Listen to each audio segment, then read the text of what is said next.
how does the equilibrium get affected? Now, we know that equilibrium is something where the rate of forward reactions become equal to the rate of backward reaction, and the concentration of the product and that of the reactant at the equilibrium is constant. See, I am using the word constant, and it is not equal. The concentration of the product and the reactant are not equal. They may not be equal, but the concentration of the product and the reactant is going to be constant. That is what the equilibrium means. That is not going to change, although the forward and the backward reaction taking place. Now, equilibrium is a condition where the rate of forward reactions becomes equal to the rate of backward reaction, right? So here let us list out some of the factor which will affect the equilibrium, and there are some factors which will not affect the equilibrium. The first factor I will point out is concentration, or I will write change in concentration. Change in concentration of any one of the product or the reactant. Second is change in pressure. Change in pressure. Third factor is change in temperature. Change in temperature. Or fourth is addition of inert gases. Inert gases means the gases which don't react. And the fifth I will write the addition of the catalyst. Addition of the catalyst. Let us understand effect of all these things on the equilibrium, in what direction the equilibrium will move and in what direction the equilibrium is not going to move, right? That is what we are going to learn over here in this lecture. So first I will start with the change in concentration. Like if there is one equilibrium reaction. Let's take this. A, B is in equilibrium. You get the product C and D. You are getting the product C and D. Let's write this small letters to be a stoichiometric coefficients. So initially it won't be at equilibrium. First, at let's say initial time t, this will be maximum. Like I'll say this is, let's say, to be 1 mole and this is to be 1 mole. Let's take it to be this, and this will be 0, right? After this equilibrium, after this reaction is started, what will happen is that all the 1 mole is not going to get converted to the 1 mole of C and D. There will be some amount of the A and B which will be remaining, and that is what we call that will be like going forward, and the some amount of the formation of the product will be reacting with that itself and getting you backward. So that is what the equilibrium, we show it by this arrow. So it takes time for the equilibrium to attain. Initially the reaction is not at equilibrium. It will be, let's say, for this reaction the equilibrium is attained at, let's say, 10th minute, and there is a certain concentrations of A, B, C, D. Let's say the concentration of A, B, C, D at equilibrium, let's say at equilibrium, let's say it is X, this is Y, then this is P and Q. Let's say these are the concentrations of P and Q, and these are constant. Although rate of forward and the backward reaction is same, these values are remaining constant at equilibrium. Now what I do, the question is change in concentration, right? Change in concentration.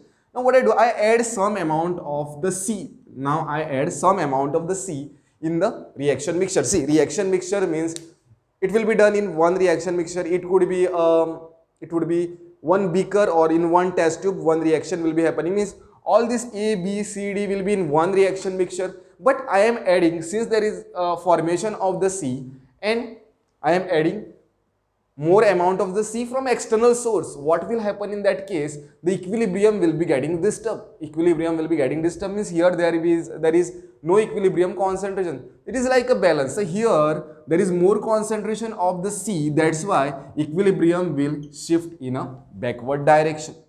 right? If I increase the concentration of the product by some external means, like if I am adding A from the external source, then equilibrium move in a forward direction. So how to predict the direction? Let's focus over here.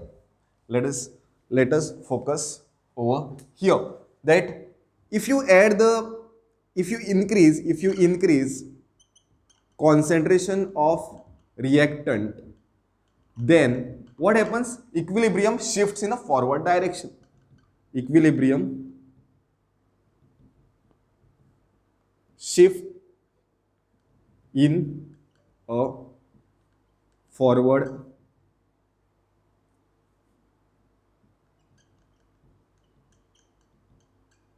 direction. Why it is moving in the forward direction? Just to undo the effect of whatever concentrations are being there. It is like this. If there is a YouTube, let's say this is what the YouTube is there, and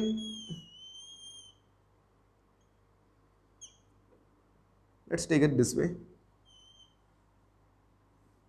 I'm just explaining you this raw example. There is always equilibrium in the water level, right? And let's say this is a stopcock, and you are adding a water from this side, you are adding a water from this side. So what will happen? The water will flow, and one time will come that both the levels, although this is thinner and this is little bit fat, they will be in equilibrium. Like they will be in equilibrium. You add some amount of the water, it is not going to become this way. Water level is not going to rise to this level. What is going to happen is, after some time, if you add water from this side and this stopcock is open, this is open, right? What is going to happen is, if you are adding this much of water, it will come down to this level and this will be little bit raised. Both are at equilibrium. Means what is happening? Whatever concentration of the reactant are you are adding, equilibrium is shifting in a forward direction. The reaction proceeds in a forward direction. Or I will write that equilibrium shifts from left to right. Equilibrium shifts in from the left to right. Means reaction will proceed in a forward direction. Increase the concentration of product,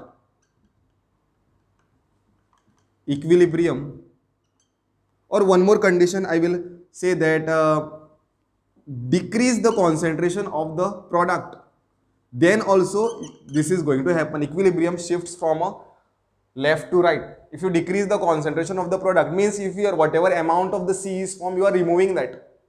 Okay, you are removing that. So equilibrium, the reaction will proceed in a forward direction, right? And then again new equilibrium will be set up, right? Then again I can write increase in concentration of product. So what happens over here? Equilibrium shifts from right to left, and also decrease the concentration of reactant, then also this is the things which happens. These are the effect of the change in concentration. Means how we are changing? Already the system is at equilibrium. After some time we are changing the concentration of any one of the reactant or product by using some external source of that product, or by removing some amount of the product from, or by removing the reactant which is already reacted and some amount of the reactant which is being there, we are removing some of the reactant from that. So this is the effect of the change in concentration.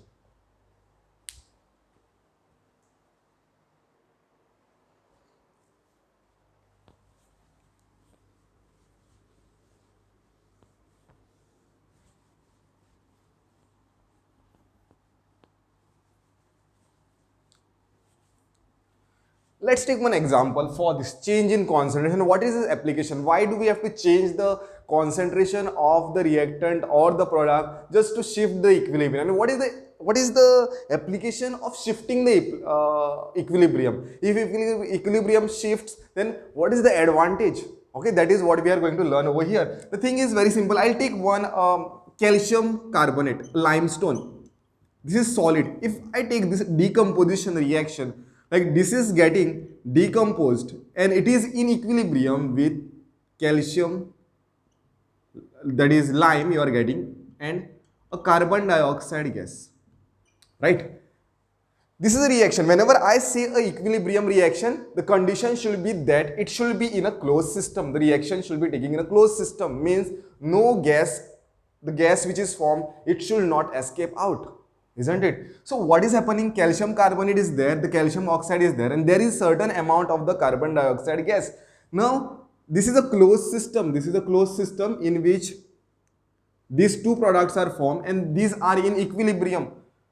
Where you will get the maximum amount of the calcium oxide, you want to prepare a calcium oxide, and when you will get the maximum, right? So that after 10 minutes, let's say I am always using a word 10 minutes time, it may be anything, it may be 10, 15, 20, let's say after 20 minutes this equilibrium, these reactions come to an equilibrium. Means what? If this reaction is coming to the equilibrium after 20 minutes, means there is no more formation of the calcium oxide. There is still some concentration of the calcium carbonate which is there, and which is there to be converted to form a calcium oxide. So you are getting that much only, and the reaction is still, it is in the equilibrium. So what you need to do is, whatever carbon dioxide gas is there, you have to remove this. Let's say whatever carbon dioxide gas is there, we are removing this from the product side. Like gas, it is a gas and it can escape out from the reaction mixture of the solid very easily. So once it escapes out, what happens? There is a decrease in the concentration of the product. If there is a decrease in the concentration of the product, what happens? Equilibrium shifts from the right to left. Means here there is more amount of the formation of the product, and this is the application of the change in concentration. One of the application. There are many reactions in which we remove some amount of the product form so that the reaction shifts its equilibrium and proceeds in the forward direction. So this is one of the application, and this is the effect on change in concentration.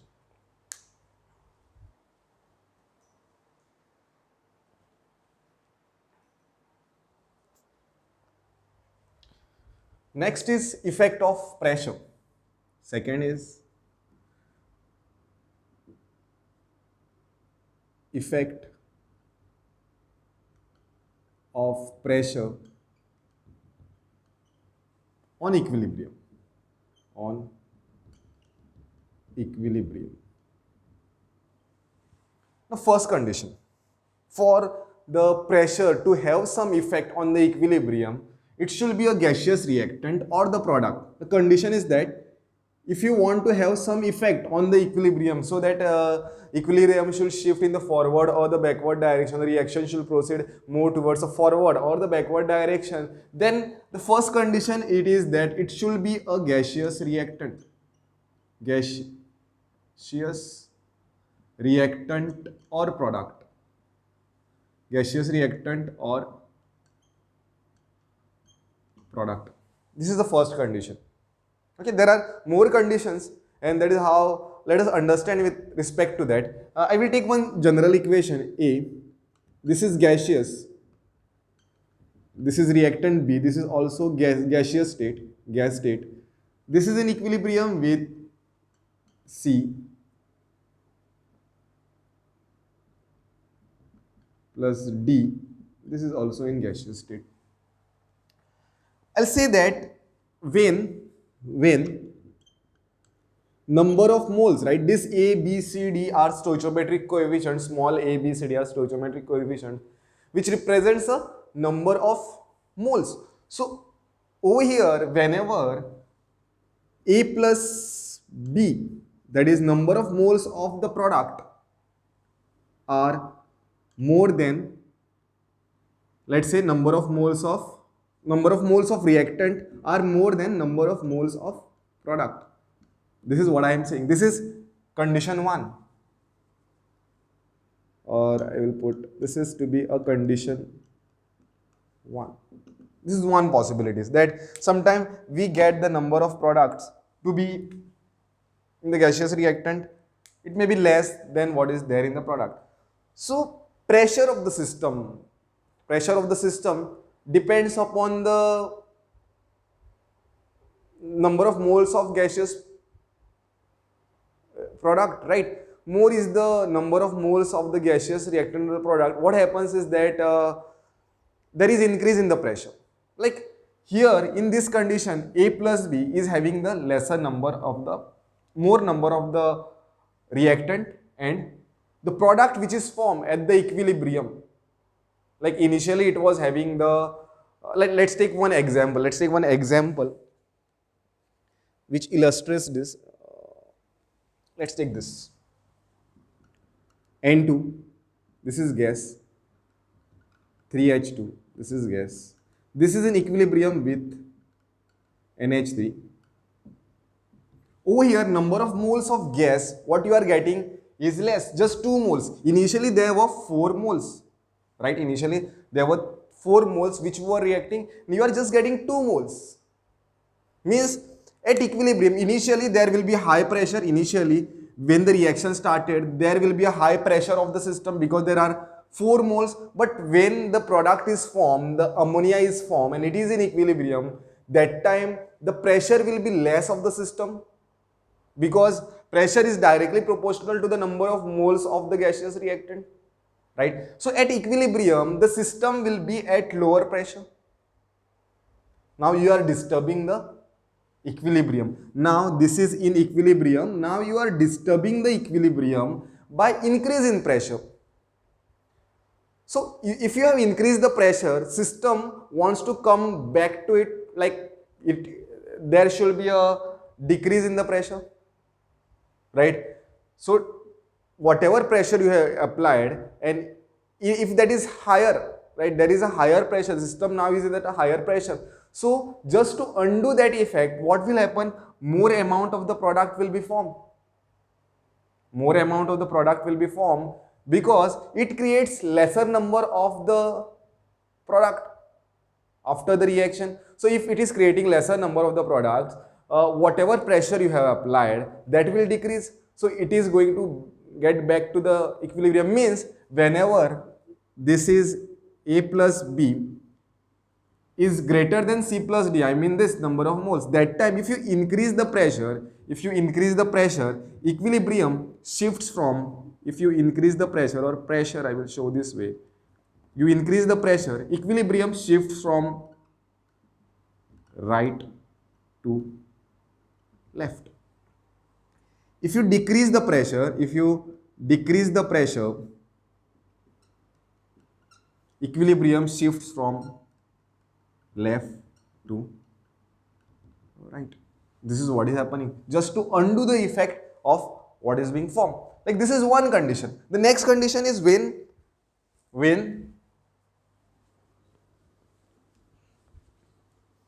condition 2 is this.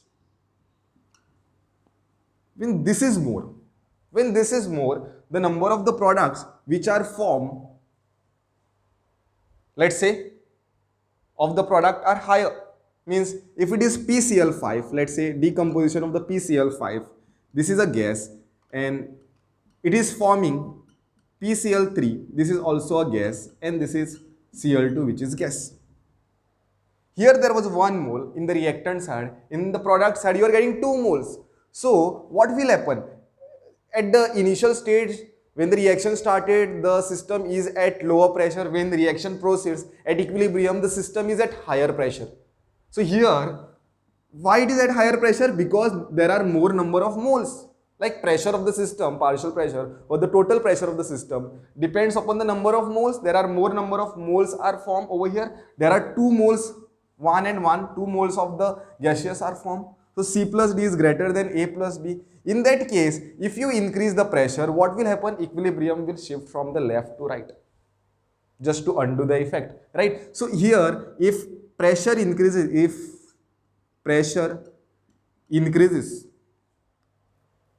right? If pressure is increases, then equilibrium shifts from left to right. Means reaction proceeds in the backward direction. If pressure decreases, then right to left. This is what happens. This is the thing about the effect of pressure on equilibrium. is written on equilibrium.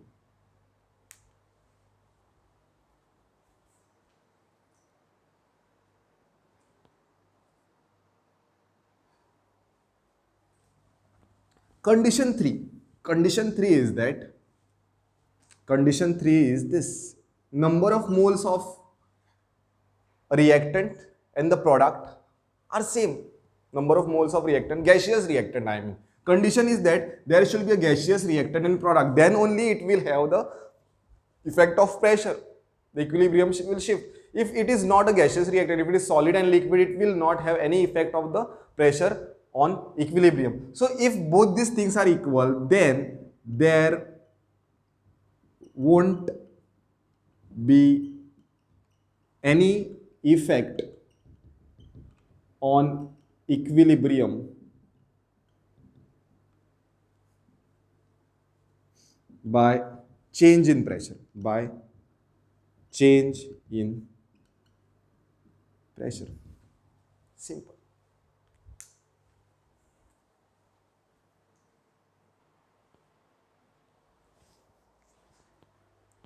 Next is effect of temperature. Third is effect of temperature on equilibrium. Effect of temperature on equilibrium.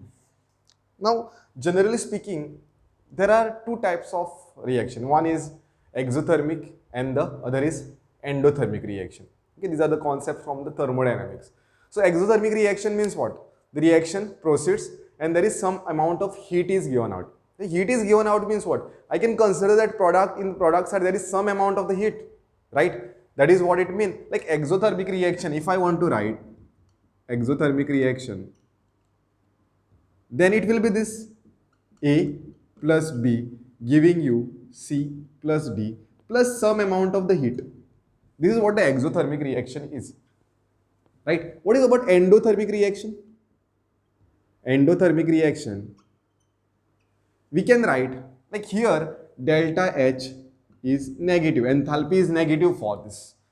For endothermic reaction, A plus B absorb some heat. They absorb some amount of the heat to give you product C plus D. Here delta H is considered to be positive. Remember this. Okay, or I can write this heat on the other side to be a minus heat.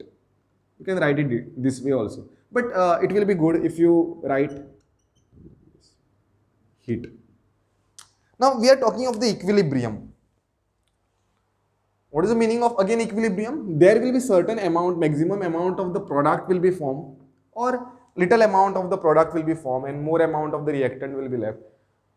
Generally speaking, let's consider that there is one reactant A, B giving you C and D, and since the reaction is exothermic, I will write this for exothermic. The heat will be given out. Delta H will be negative. For this, delta H is negative. Means I am writing plus some amount of the heat is formed. Right? But at equilibrium, some of the reactants will be there and some of the products will be there, which will be showing a forward as well as backward. Means at equilibrium, there will be some of the reactant which will be showing endothermic and the exothermic reaction, and they will be in equilibrium, right? So majorly speaking, if exothermic reaction is there, then there will be small amount of heat will be formed, and for the endothermic reaction, I can show this endothermic reaction, delta H is positive. Means I am writing A plus B, they absorb heat, and you are getting some C plus D. Now this is a forward reaction. It has attained some equilibrium. Now the system is at equilibrium and the reaction is already at higher temperature. Like system is at certain higher temperature. It is having its equilibrium temperature. Now what do you do? It is already at higher in the forward direction. Since it has gone from the reactant A plus B and converted to C plus D, it is at some higher temperature, right? Now what you do increase the temperature. If you increase the temperature, means what is happening? It is already at higher and you are increasing the temperature. So what it will do?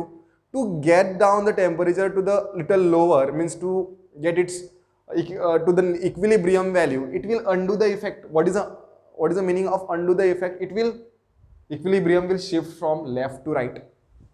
Already heat is there, you are giving more amount of the heat, so equilibrium will shift from left to right. For exothermic reaction, you can write increase in temperature or supply of heat. To increase the temperature, equilibrium shifts from right to left, and decrease in temperature, equilibrium shifts from left to right.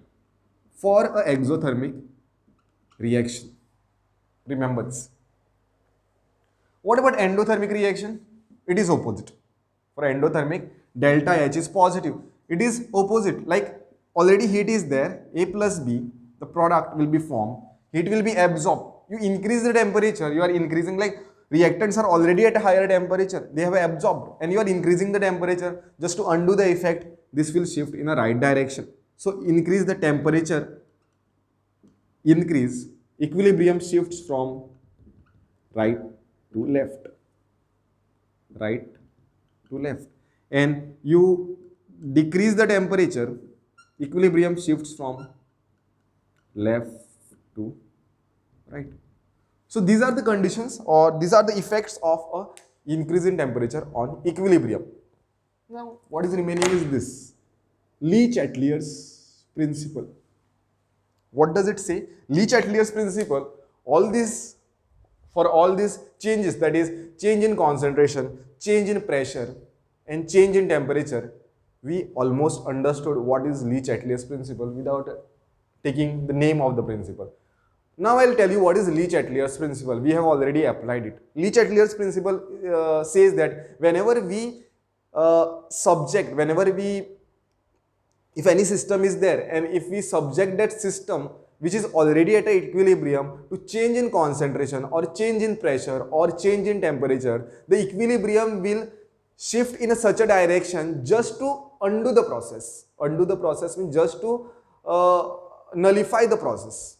That is what the Le-Chatelier's principle. There are definitions in the book, different definitions in the book. You can study from there the perfect definition. But what is the effect? We have already learned. What is happening? Whatever changes you are making, that effect was getting reversed.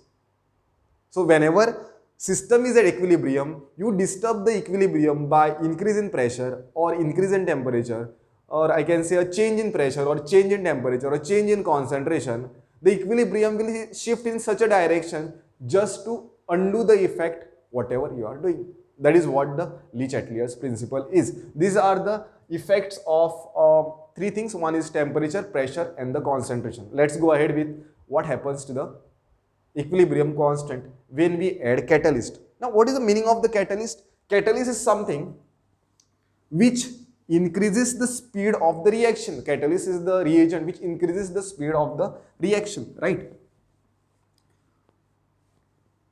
So fourth is effect of the catalyst.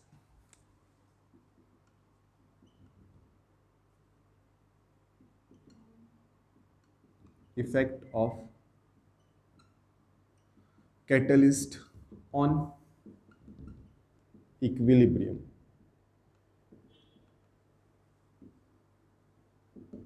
Let's say A plus B, right, getting C plus D. What happens at the equilibrium? Equilibrium is a state where rate of forward reaction becomes equal to the rate of backward reaction, right? That is what the equilibrium condition. If you add a catalyst like A, B, C, D will be in one reaction mixture. If you add a catalyst, what it will do? It will increase the speed of the forward reaction as well as the backward reaction, because what is the role of the catalyst? Just to increase the speed of the reaction. If you are increasing the speed of the forward reaction and to the same extent the rate of backward reaction is also getting equilibrium, the equilibrium is not going to shift. There is no effect on equilibrium by addition of the catalyst. So addition of the catalyst will not affect the equilibrium. I will say that effect of the catalyst on equilibrium, catalyst will not affect equilibrium. The equilibrium is going to remain same even after addition of the catalyst.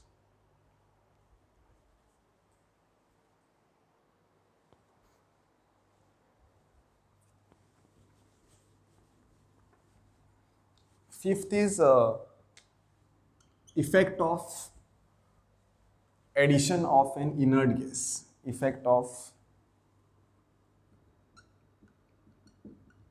addition of an inert gas. Inert gas is the one which doesn't react. It is very difficult to react. Inert gas.